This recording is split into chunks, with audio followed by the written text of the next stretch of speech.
Hoy en las misceláneas deportivas vamos a conocer un top 10 de jugadores farsantes o estafadores. En realidad se iba a llamar top 10 jugadores estafadores, pero la verdad que para determinar que alguien es un estafador lo tiene que decidir la justicia. O sea, hay algunos casos en que sí y hay algunos casos en que no se dio. Así que sin más, comencemos. Puesto número 10, Dionisio Farid Rodríguez Durán, un joven de Oaxaca, en México, que tenía muchas ganas de trascender en el fútbol, pero lamentablemente no era bueno. Aún así, cumplió su sueño presentándose ante los medios de comunicación como jugador de Juventus. En realidad, era toda una mentira y posaba casi siempre con indumentaria del equipo italiano. Sumó más de 16.000 seguidores en Instagram y además llegó a otorgar entrevistas a periódicos e incluso a la televisión. Llegó a decir que estaba en las inferiores, que iba a llegar al primer equipo, que había sido considerado para la Champions League. Y acá viene lo peor, también llegó a cobrar dinero para dar charlas de fútbol, firmar autógrafos e incluso inaugurar algún campo de fútbol en algún lugar cerca de su pueblo natal. Pero bueno, lo cierto es que nunca existió un registro, nunca fue profesional y lo que es peor, es hijo de un político local, de Nibardo Rodríguez Morales, una figura política que ahí se lo ve junto al presidente de México, Andrés López Obrador. Pero bueno, en definitiva, después de ser incluso tentado por ESPN para una entrevista a la cual no accedió, terminó cerrando su Instagram y su perfil de Facebook cuando fue detectada la mentira. Puesto número 9, Toby Mimboe, el camerunés que nació, atención a este dato, el 30 de junio de 1964. Obviamente ya se retiró. Había empezado su carrera en el Olympique Bolshoi de Camerún, estuvo en Paraguay, en Cerro Porteño, en Colegiales, estuvo en varios equipos de Paraguay y también jugó en San Lorenzo de Almagro, mi querido San Lorenzo, que la verdad era un jugador espantoso. Pero bueno, también fue internacional con Camerún y acá llega el momento de la irregularidad. Cuando fichó por el Gençlerbirliği de Turquía, espero haberlo pronunciado bien, entregó un documento que decía que había nacido el 30 de junio de 1974. O sea, para ficharlo se sacó 10 años. En ese momento, bueno, fue posterior a San Lorenzo en el año 97-98. En realidad, él tenía 33 y se hizo pasar por un jugador de 23 años. Bueno, ya me amargué, me acordé lo mal que defendía. Puesto 8, Aliou Darbo, es un futbolista profesional sueco-gambiano que la verdad que pasó por varios clubes, en Inglaterra, en Croacia, en Finlandia, fue a préstamo en Sunderland, en Newcastle United y después firmó un contrato de 3 años con el Wigan. Pero, ¿qué pasó? Que salió el club a decir que era todo mentira, que el fichaje había sido inventado por el propio futbolista. ¿Qué pasó después? Que se la pasó lesionado, algunos decían que fingía. Pasó por el Dinamo Zagreb sin siquiera haber debutado, por el Inti Turku, donde jugó un solo partido, en el Crotone de Italia, no jugó ningún partido, en el Landskrona Boys de la segunda división de Suecia, donde lo echaron sin haber jugado ni un partido, en el Nybergsund de Noruega, pero le rescindieron contrato, y después, para hacerla corta, pasó por Malta, donde en un año jugó solamente 71 minutos, después se fue al Oran de Argelia, donde en 2 años no jugó ningún partido, nuevamente por Malta, donde jugó un solo partido y lo echaron, y finalmente se fue a la Liga de Túnez, donde después de un par de semanas y de no haber jugado ni un solo minuto, lo dejaron libre y ya nadie quiso contratarlo.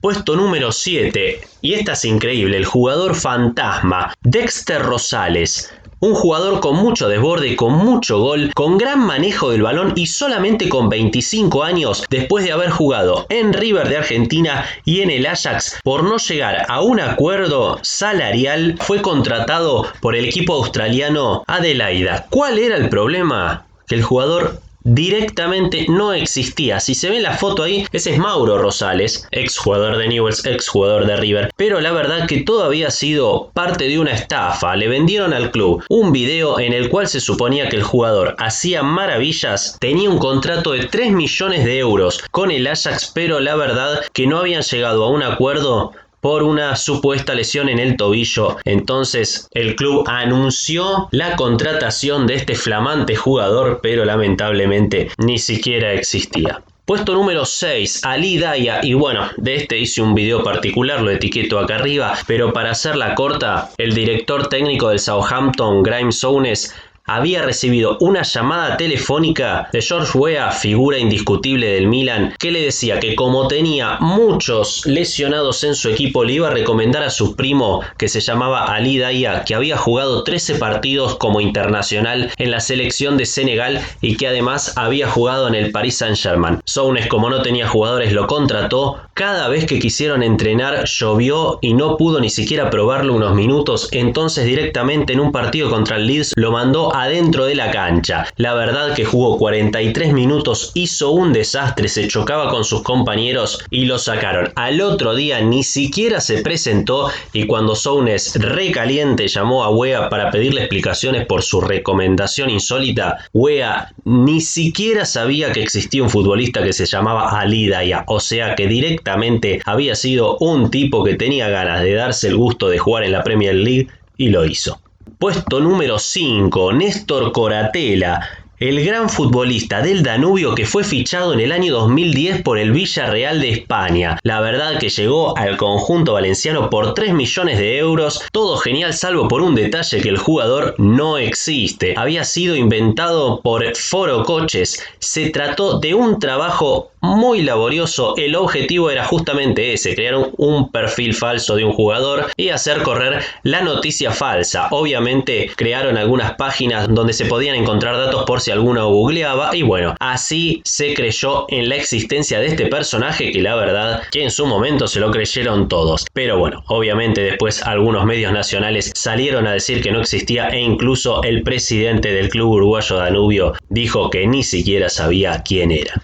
Miguel Iborra Gracie, el exjugador de Valencia y de Las Palmas, que después fichó por el PSG. Sí, todo, ¿para qué voy a seguir con la trayectoria si es todo verso? Él decía que había metido un gol en la Copa del Rey, pero la verdad que no figuraba en ningún registro, tampoco en la página del PSG. ¿Qué pasó? Que se hacía pasar como futbolista del segundo equipo francés del PSG, se sacaba algunas fotos con Ibrahimovic, pero lo cierto es que es un trabajador de la mentira, porque por ejemplo dio diversas entrevistas diciendo que sí, que había jugado en la Copa del Rey, lo estaba haciendo más que nada por pura diversión. Incluso llegó a crear un perfil en Wikipedia que después fue retirado. Lo cierto es que nos estamos perdiendo de Miguel Iborra, un jugador de una tremenda trayectoria. Lástima que nadie lo vio jugar. Puesto número 3 y el más conocido de todos, Carlos Enrique Raposo, el farsante más grande. Para resumir su historia, no sabía ni siquiera jugar a las cartas. Un tipo que odiaba el fútbol, pero aún así quería ser jugador. Entonces, ¿qué hizo? Se acercó a un exfutbolista del Botafogo y pegó buena onda, entonces lo llevó a probarse cuando tenía 23 años.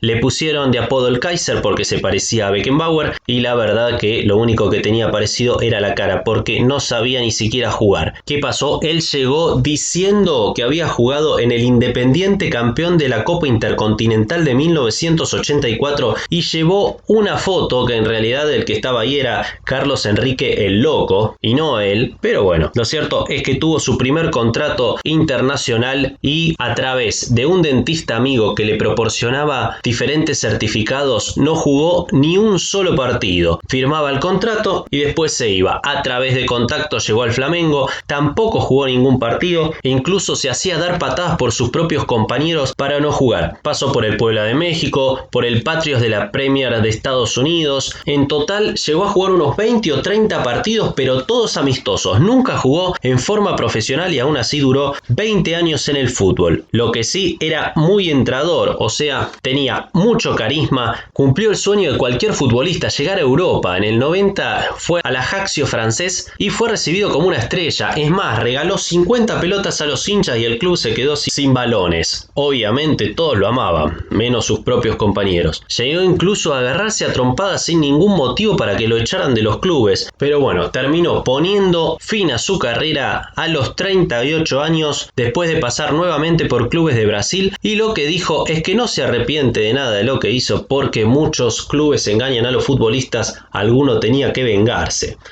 Buah. Puesto número 2, Bernio Verhagen, un futbolista que jugó en 4 clubes y terminó preso. Por eso lo puse en el orden 2. En realidad no jugó ninguno, los estafó. Nació el 13 de febrero de 1994. Es lo único que es verdad en su carrera. ¿Por qué? Porque creó una identidad falsa en la que se hizo pasar por holandés y jugador de fútbol. ¿Cómo lo hizo? A través de un video de YouTube en el que supuestamente había marcado un golazo. Entonces empezó con cartas de recomendación y se fue a jugar por algunos clubes amateurs de Holanda, después por el Dinamo Auto Tiraspol de Transnistria, que es un país no reconocido en la frontera entre Moldavia y Ucrania. Pero ¿qué pasó? No llegó a jugar ni un minuto, que se tuvo que ir del país por fraudes con tarjeta de crédito. ¿Hacia dónde se fue? Hacia Sudáfrica, y fue fichado por el Cape Town City de la primera división. ¿Cómo llegó? Por un representante. Pero ¿qué pasó? Duró solamente 26 días en el equipo, rescindió contrato sin jugar. Ahí fue a parar a Chile, al Audax italiano, pero a comienzos de octubre decidió irse porque decía que los compañeros eran racistas y lo discriminaban. Todo eso lo confesó en una nota a diario El Mercurio de Chile, pero la verdad salieron todos a desmentirlo. Aparentemente había sido un verso para irse también. El jugador terminó abandonando el país sin autorización y sin que el Audax italiano se entere. ¿Hacia dónde fue? Hacia Europa, con una novia chilena que después lo denunció por golpes. Terminó en el club Viborg de la segunda división de Dinamarca, pero esta vez ya el engaño fue demasiado grande y salió todo a la luz. Les hizo creer que escribía en nombre del Stellar Group, la empresa de representación de jugadores, y cuánto duró en saltar la mentira: solamente un entrenamiento. Según propia gente del club, no podía dar ni 3 pases, y después de eso le detectaron algunas direcciones de correos que supuestamente recibían desde Stellar Group. La verdad que todo muy trucho. Entonces, ¿qué hizo el club danés? Lo denunció. Fue arrestado por la policía por ataque y robo a varias personas, entre ellas su novia, que lo denunció por amenazas de muerte. Cuando se enteró que lo iban a detener, se dio a la fuga y lo encontraron en un sótano a 100 kilómetros de la ciudad de Viborg cuando se fugaba rumbo a Suecia. Así terminaron las andanzas de este jugador retrucho. Ay, perdón, un detalle. ¿Quieren ver el golazo con el que se promocionaba? Es ese, sí, golazo. Lástima que no lo hizo él. Tranquilamente podría haber sido el número 1, pero creo que nada supera al que viene, y la verdad que es un tema bastante delicado. Puesto número 1, Oscar Antonio El Pinino Mas. Es un exfutbolista argentino que jugó en total en 10 equipos e incluso participó con la selección argentina en el Mundial de 1966. En realidad fue un crack de River, donde marcó 217 goles en 422 partidos. Mucho se hablaba que era una maravilla. Pero bueno, ¿qué pasó? Que en el año 2009, una investigación periodística que salió por Canal América el viernes 10 de julio del 2009, en el programa periodístico de investigación Documentos América, se mostró a Oscar Mas exigiéndole plata a los padres de los menores a cambio de brindarles un entrenamiento, la verdad, bastante informal, y un ingreso a las divisiones inferiores de River cuando él ni siquiera trabajaba en River. ¿Qué pasó? Que se lo condenó a 6 meses de prisión en suspenso por estafa. Se hizo un juicio abreviado, un arreglo, pero después lo tuvieron que detener mientras votaba en un colegio en San Isidro porque no había cumplido los requisitos que exige la prisión en suspenso. Por ejemplo, declarar un domicilio fijo, que no lo respetaba, y la verdad no se presentaba ante el patronato de liberados. La verdad, esta estafa es la más sensible de todas porque involucra a los chicos, y creo que por lejos es el número 1 de los jugadores chantas, farsantes y estafadores. Bueno, pasó un nuevo top 10. La verdad que algunos dan risa. El de Ali Daya es un crack, pero otros cometieron delitos. Bueno, nos vemos en el próximo video. No voy a decir nada más porque me acordé de lo mal que jugaba Mimbo en San Lorenzo, por Dios.